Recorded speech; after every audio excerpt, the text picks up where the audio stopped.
Now I want to know, tell me briefly about your character. Tom has a problem with relationships, I think, based on his father's relationships, where he's been married seven times, and because of that, I think he has a real problem with commitment. The longest relationship he has is with his best friend, and she happens to be female, and they met in college. And I think what he loves about her is her honesty. He also became independently wealthy by inventing the coffee collar, which is that little piece of, paper that goes around a cup so you burn your hand when you have a cup of coffee. So that's what he does. He's a bit of a playboy. And he learns through the course of the movie that, the love of his life is right in front of him, and it takes her leaving and coming back with a man she met in Scotland and to really wake him up. So did you prepare for the role? Did you sleep around a lot? No, I didn't. It was pretty tough because I finished Grey's Anatomy and went right into it. So the preparation was really just rewriting the script and working on the script a lot and just asking questions, because it was kind of an interesting idea to play the maid of honor, but what do you do really? How do you make that active and interesting? So that's what we really worked on. So there was really no preparation, I don't think, because it's not that kind of character. It was just kind of show up and have fun and work on, what kind of movies inspired us that were romantic movies, and try to get some slapstick into it and try to get the tone right for it. And it was like a work in progress all the way through, even during the editing. So it was fun. It was really challenging because we were working 6-day weeks in order to fit it in between season 3 and season 4 of Grey's Anatomy and all of that. How do you manage time-wise? Isn't it very... It's a little tough. I'd worked 2 seasons on Grey's and then did Enchanted and then back to Grey's and then back into this. I loved Enchanted. Enchanted is a beautiful movie. It was I had one of the songs on my iPod. Oh, which one? True Love's Kiss. Yeah. How does she know? Oh, look at you, got a great voice. No, I don't. You have a record contract too. Now you're on MTV. You could sing all the interviews. Yeah. If I make a video, do you have the American Idol here? Do you have that? We do. We have the Swedish It's like Idol. worldwide, isn't it? Yeah. We have it everywhere. So if I do make a video, right? Will you be in it? Certainly. Great. Thank you. So do you like your character in the movie? Oh yeah, he's fun. It's nice to see how he ends up. I think he becomes a much better man at the end of it. Better man in the sense that he allows his vulnerability to come through. He's not trying to cover it up in relationships that he's in. He's pretty honest with the women he's dating. I don't think he's mean to them. He just is very upfront about, okay. But he has some very peculiar rules. Right. I don't do back-to-back. Back-to-backs, which means he won't go on a date 2 nights in a row. Unless, of course, it's Sunday night, because Monday's a new week, so you could do Sunday, Monday. That's okay. Very mature. But what did you just look so young in the beginning of the movie? Computer generated, that's what they go in and they just sort of clean you up. So there's hope when I'm 90, I can go in and I can look like I'm 18. Because I thought there was something else. It's photoshopping for the movies now. I was hoping that there was a product. There's no product. No. Nothing like that. No, just get a computer, digitally enhance your... So the question now is, you sort of like the character. Right, you don't like the character? I'm sensing you don't like him. No, I don't really like him, but my question is, that's not the question here. The question is it easier to play a character that's similar to you, one that you like, or one that's very, very, or one that's basically the complete opposite of yourself? Well, yeah, it's fun to do something different, certainly. But you have to understand... What's easiest? What's easy? I think...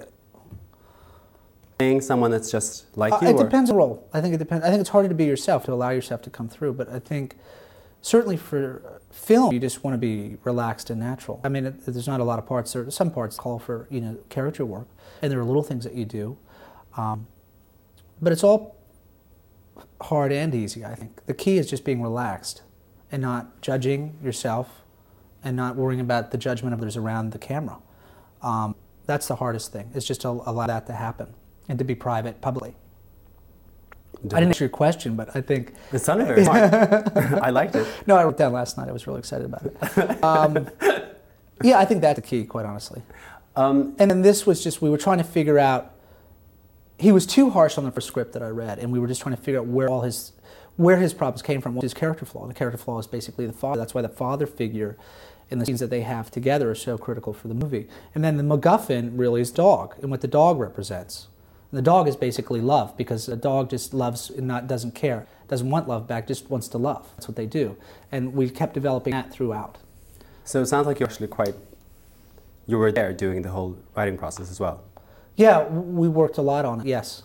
We had several writers that came in and did a pass, and then they would bring the script along a little bit, and then we came back, and then when we were shooting, we were constantly rewriting it and kind of keeping the essence of what the scene was about. But we found that we had a real problem with overstating certain scenes, so we had to keep cutting it down and finding it. But that's the nature of film or anything, I think, in general. You never stop until you lock the picture, and then, even then, you're not done. I mean, there are a lot of things I'd go back and do as well, but that's the next movie. In one of the scenes, you were in Scotland and you were carrying a log. Right, caber tossing. Yes. And the evolution of caber tossing, which is basically, in order to get the beams up onto the roof, they would find the strongest men to throw them up on there, and that was sort of the evolution of that. Was it heavy in real life? It was like a light, hollowed out tube of plastic. Oh, okay. So it's just the acting there was amazing. It looks heavy. It does look heavy, and it was heavy. I mean, I threw it up and hit myself on the head and practically knocked myself out. But it was big enough to hurt yourself. Not the real one. So which scene was the most difficult one to shoot? The scene where I talked to her about, it's the first time where he reveals his feelings to her, and they're trying to work on the vows together. And we shot it 3 different ways, and we ever got there. So that was the most frustrating. And we were under the gun because the light was setting, and that was our last day in Scotland.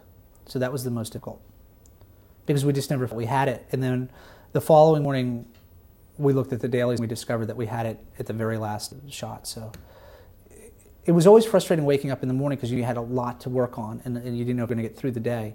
And then by the time you got to the end of the day, you were exhausted but very happy that you had arrived at something. And look, we weren't going to reinvent the wheel, but we wanted to make it an enjoyable ride, and hopefully the chemistry that this couple has together, people will buy into and surrender over into it emotionally and go off and hopefully feel something and laugh at the same time. It worked. Yeah, it was fun. I'm proud of it. I think it's. What was it like working with Michelle? Wonderful, really easy. She had come in. We had met a lot of people, and the big key everybody was talking about was like find the chemistry of the person, and then we'll worry about everything else after that.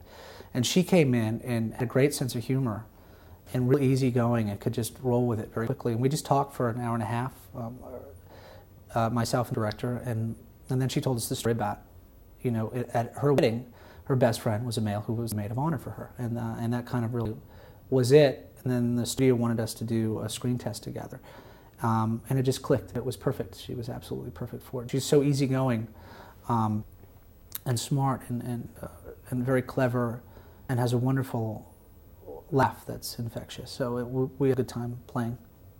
Rumor has it that you're actually about to leave Grey's Anatomy. Where did that rumor start? It's on the net. Oh, it is? Well, you can't always believe what's on the net, and certainly believe what's in blogs. And I try not to read them, because I don't think they necessarily really get the truth of anything. It's just speculation, and they need to fill their blogs with things.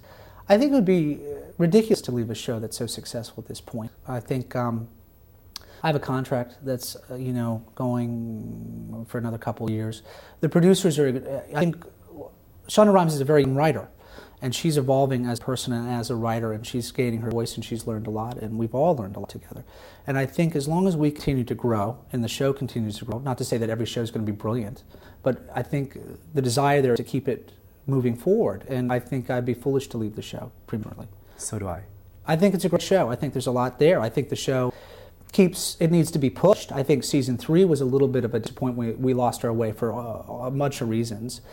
But with season 4 ending now, like a week ago, I like the direction it's moving in. I think the characters are getting back to what made the show so special at the beginning, and then I think fame is a very difficult thing, and certainly the attention on a hit show is consuming, to say the least, and they build you up, and then they tear you down. And it's in the tearing down process that you have to rise up again and remember what the essence of the experience is and why you do it. And the doing is the joy, not the end result. Thank you so much. Thank you. My pleasure. Great conversation. My pleasure.